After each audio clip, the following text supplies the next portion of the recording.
శ్రీ గురుభ్యో నమః. నమస్కారం అండి. నిన్నటి రోజున నవగ్రహ సిరీస్లో రవిగ్రహం గురించి తెలుసుకున్నాము. అందులో ఒక చిన్న పదం వచ్చింది, వేద నక్షత్రం అని చెప్పేసి. ఆ వేద నక్షత్రం అంటే ఏంటో చెప్పండి గురువుగారు అని ఒకళ్ళు వాట్సాప్లో మెసేజ్ పెట్టడం జరిగింది. దాని గురించి చూసుకుంటే కనుక మన యొక్క జన్మ నక్షత్రము లగాయితూ 18వ నక్షత్రమే వేద నక్షత్రము. ఉదాహరణకి అశ్విని నక్షత్రానికి జ్యేష్ఠ నక్షత్రం వేద నక్షత్రం అవుతుంది.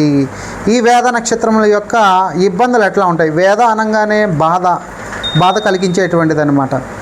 అంటే మన యొక్క జన్మ నక్షత్రం ఉంది కదా, ఆ జన్మ నక్షత్రము లగాయితూ 18వ నక్షత్రంలో ఏ గ్రహాలైతే ఉన్నాయో జాతక చక్రంలో అవి ఇబ్బందులు కలిగిస్తాయి.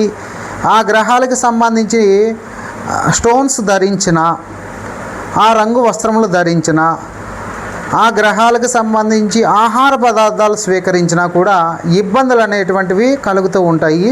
ఇది చాలా జాగ్రత్తగా ఈ వేద నక్షత్ర పరిశీలన అనేది చేసుకుని ఆ గ్రహాలు ఏవైతే ఉన్నాయో వాటిని చూసుకుని మీరు జాగ్రత్త పడతారని చెప్పడం జరిగింది. అదేవిధంగా వివాహ పొంతనలో నాడి, గ్రహ మైత్రి, తార ఇవన్నీ కూడా 36 పాయింట్లు వస్తాయి కదండి. 36 పాయింట్లు చూస్తారు. ఇవన్నీ ఎంత కలిసినా కూడా అమ్మాయి యొక్క నక్షత్రానికి అబ్బాయి నక్షత్రం వేద నక్షత్రం అయితే గనక ఇబ్బందులు అనేవి కలుగుతాయి. అది కూడా సూక్ష్మంగా చూసుకోవాలండి. ఎందుకంటే జాతకాల మొత్తం కలిసినాయండి, వీళ్ళిద్దరూ ఎందుకు కొట్టుకుంటున్నారని చూసుకుంటే ఇది కూడా ఒకటి కారణమయ్యే అవకాశం ఉంటుంది. అలాగే మనకి ఉద్యోగ స్థానంలో కూడా మన యొక్క నక్షత్రానికి వేద నక్షత్రం ఏదైతే అవుతుందో అటువంటి వారు ఎవరైనా ఉంటే కనుక మనకి ఇబ్బందులు కలుగుతాయి. అలాగే ఫ్రెండ్షిప్లో కానీ కుటుంబంలో కానీ సమాజంలో ఎక్కడున్నా కూడా విరుద్ధంగా ఉంటుందన్నమాట.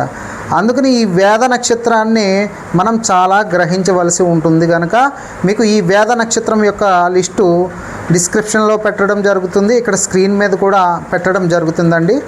అది చూసుకుని మీ యొక్క వేద నక్షత్రాన్ని, మీ యొక్క జన్మ నక్షత్రానికి వేద నక్షత్రం ఏమవుతుందో తెలుసుకుని దాని ద్వారా మీరు లబ్ధి పొందుతారని చెప్పేసి నేను ఈ వీడియో పెట్టడం జరుగుతుంది.